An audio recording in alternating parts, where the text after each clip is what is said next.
Once upon a time, in a land way down south, there was a lion, and he met a rose. I like the way the sunset drips and tips over light, slow fade to the night. When my son, he runs on the grass and laughs, it's a melody that's everlasting. I think about my dad sometimes, and I wish I could give him everything he's lacking. Always been a hard-working man that can stand his own, not a clone that's slacking. He's gifted, could have been anything. He chose fatherhood, and that meant everything. I liken him to a predator, a loving lion built as a protector. Always has a rose by his side. Look into his eyes, you can hear the roar.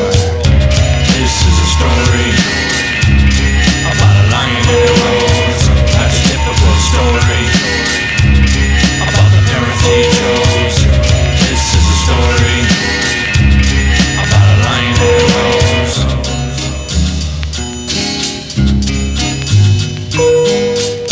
I like the way the sunrise moves and grooves overnight, slow fade to the light. Water fights with my wife on the grass, a blast and a memory that's everlasting. I think about my mom sometimes, and I wish I could give her everything she's lacking. With her nose to the grindstone, she's a rose that prays and she's never alone. Writing pages of shorthand for another man, treated like a ghost that's always in demand. A rose that gives and gives, she lives to help others like Jesus did. Loving and caring, always like sharing, bringing fruit from the barren.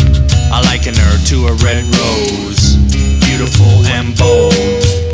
She always has a lion by her side. Look her in her eyes, you can see her soul. This is a story about a lion and a rose.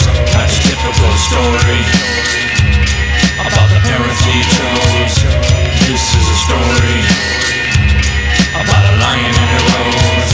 That's a typical story about the parents he chose. The lion was an animal of few words, guarding the rose so she wouldn't be disturbed. He would do anything for her, even become her personal gardener. And the rose also was blessed, wishing that the lion would just rest and watch the clouds in the sky, forming different shapes as they floated by and by. But all the lion knew was that he loved her, and nobody would take the rose from his garden. The rose felt warm and secure next to the lion, often noticing him walking extra miles for the right fertilizer to use. She was a special rose. Soon she started to sing, and all the animals in the forest gathered around to listen. The lion stood by and watched the animals get happier. He realized that he was a special lion, and he had a special rose. This is a story